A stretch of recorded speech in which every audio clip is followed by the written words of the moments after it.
बस दाह संस्कार हो जाता संस्कार वो जितने भाई पकड़ रखे हैं वो भाई ये कर दिए जाए कौन पान करते हैं करती हो कौन कर दो वो भाई प्रशासन की बात शाम को होगी एक बार दाह संस्कार अच्छा होगा प्रशासन की बात हुई है बिल्कुल अपराधी जो एक दिन पकड़े बिल्कुल छोड़ गए मैं दारू दे सकता हूँ ऐसे थोड़ी होता है छोटा का जी ऐसे देखो हमारे पास कुछ नहीं बचा अब दाह संस्कार होगा जो डिमांड हो रही थी सरकार ने हमारी मान ली अब इसी विवाद मत करो जी देखो हाँ देखो जी हम हाँ ठीक है देखो ये होएगा मैं अगवाड़ी हूँ बिल्कुल करवाएंगे बिल्कुल करवाऊंगा और अपराधी नहीं जी सपोर्टर है अपराधी नहीं अपराधी हाँ वही बता रहा हूँ बस ठीक है बोलो देखो जी बना देंगे उसका फर्ज नहीं है कि आइए आ जाए आप बताओ ये बात मेरा फर्ज नहीं था कि इसको लंबो टाइम है खतो देखो जी अब खतरे ना जी बिल्कुल नहीं बिल्कुल बिल्कुल नहीं बिल्कुल ना जी होने देखो जी दाह संस्कार होने दो रिक्वेस्ट है जी हाँ जी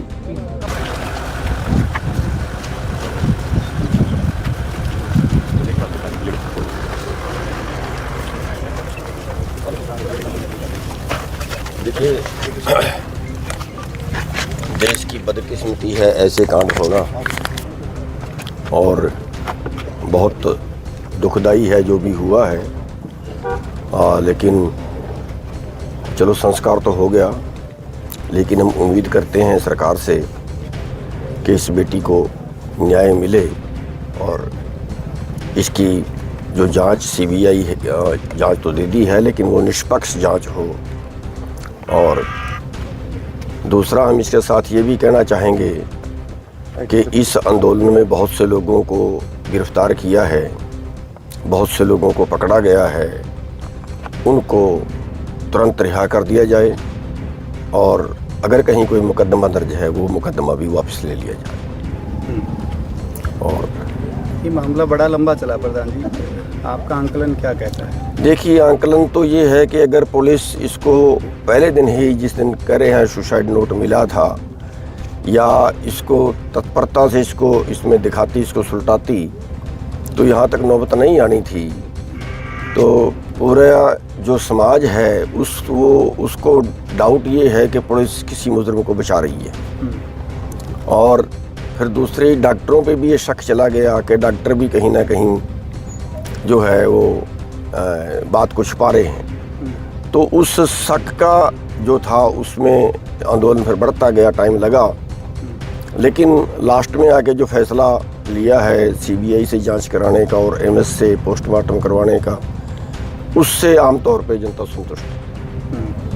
ठीक है तो अब आगे धरने की कोई रणनीति तय की जाएगी यदि सीबीआई जब मामला दर्ज कर लेगी जी आगे की रणनीति क्या रहेगी?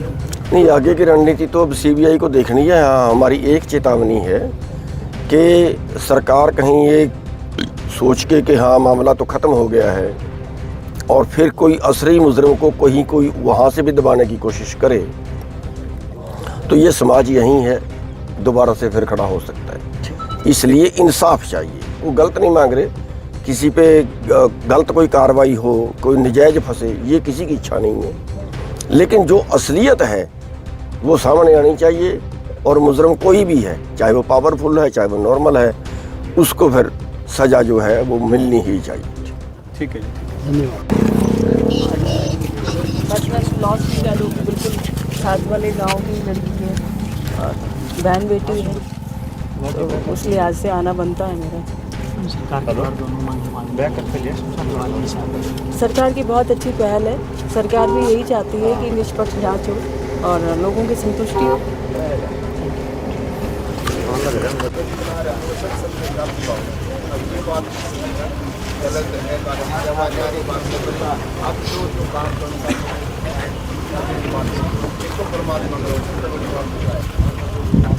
सबसे बड़ी बात यह है हमें परमात्मा न्याय है।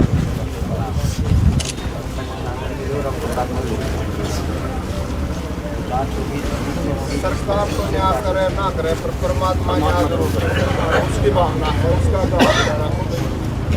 परमात्मा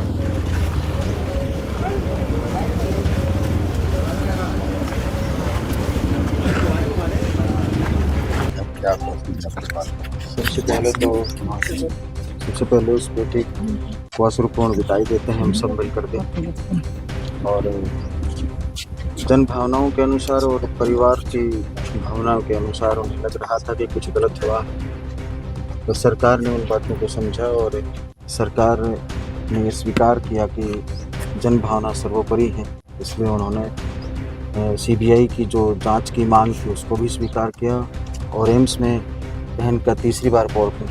पोस्टमार्टम हो उसको भी स्वीकार किया। और अब सरकार का ये भी मानना है कि जो भी दोषी पाया जाएगा, जिस भी रूप में दोषी पाया जाएगा, अगर पुलिस का ये जो वर्जन था, डॉक्टर्स का ये जो वर्जन था, ये गलत निकलता है और उनसे कोई चीज़ छूट जाती है तो इस सीबीआई की जांच में वो चीज़ नहीं छूटेगी और सख्त से सख्त कानून के अनुसार उनको सज़ा मिलेगी। ये आश्वासन हमने यहाँ जो लोग यहाँ थे अंतिम संस्कार के अवसर पर उनको सभी को दिया है, परिवार को दिया है। और आज बहुत शांतिपूर्ण तरीके से हज़ारों लोगों के साथ हम सभी ने उस बहन को अंतिम विदाई दी है। एक अधिकारी के तौर पर प्रथम दृष्टया आपको कुछ लगता है कहीं पे कुछ तो लेक रही है? देखिए, एक अधिकारी के तौर पे मेरे लिए ये कहना बहुत मुश्किल होगा कि कहाँ कोई चूक रही होगी, लेकिन यही हम साझे रूप में ये स्वीकार करते हैं कि हो सकता है किसी न किसी बिंदु पे कोई चूक रह गई हो और वो चूक हमें ना पता चली हो, हम नहीं देख पाए हों उसे। इसीलिए इस जांच को लिया गया है, मुख्य जांच को लिया गया है कि सीबीआई हर चीज़ को दूध का दूध और पानी का पानी करके आपके बीच में सर, एम्स की रिपोर्ट आई है क्या? उसमें मिला? एम्स की रिपोर्ट के बारे में हमें ये जानकारी नहीं है कि उन्होंने क्या रिपोर्ट दी है। वो बहुत गोपनीय रूप में जहाँ जिसको जमा हो जाना चाहिए था वह जमा है और जब भी सीबीआई को ज़रूरत पड़ेगी उसकी वो रिपोर्ट उनके समक्ष प्रस्तुत की जाएगी। हाँ, देखिए, सीबीआई का एक तरीका होता है कि जैसे ही कोई जांच सीबीआई तक जानी होती है उसमें हमारे होम सेक्रेटरी पत्र भेजते हैं सेंटर को कि हमारा ये जो मनीषा हत्याकांड है इसकी जांच की जानी चाहिए। तो वो प्रोसेस बहुत तीव्र गति से प्रारंभ कर दी गई है और बहुत ही जल्द सीबीआई इस जांच को अब अपने तरीके से एक एफआईआर अलग लॉन्च करेगी और उस एफआईआर के बिना के ऊपर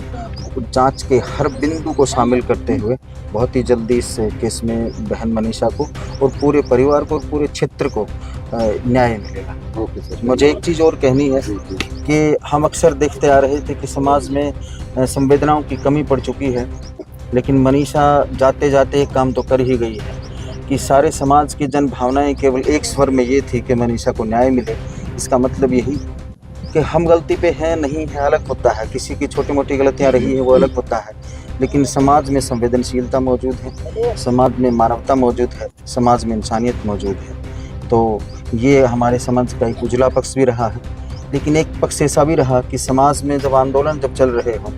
तो वहाँ अराजकताएँ बढ़ जाती हैं, कई बार उच्छृंखलताएँ बढ़ जाती हैं, कई बार एक लक्ष्मण रेखा का पालन हम सभी को करना चाहिए। मैं आप सभी के दर्शकों से एक अनुरोध करूँगा,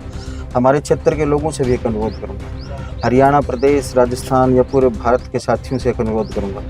कि आंदोलन चलाने का एक अलग संवैधानिक तरीका है, उस तरीके को इस्तेमाल करिए ताकि जो आपकी आवाज़ आप जहाँ पहुँचाना चाह रहे हो वहाँ पहुँचे वो आवाज़, और जब वो आवाज़ पहुँच जाए और वहाँ से एक्शन प्रारंभ हो जाए तो फिर अपने आंदोलन को धीरे धीरे वापस ले लेना चाहिए। कहीं ऐसा ना हो कि वो अराजकताएँ और वो उच्छृंखलताएँ, वो हिंसा पूरे समाज की दिशा और दशा को बदल दें और सारी व्यवस्थाएं, सारे उद्देश्य ही बदल दें और फिर सरकार को, प्रशासन को, पुलिस को उसे समेटने में अपना समय लगाना पड़े और जो मूल उद्देश्य है वो भटक जाए। मैं आपसे अवश्य ये अनुरोध करूँ।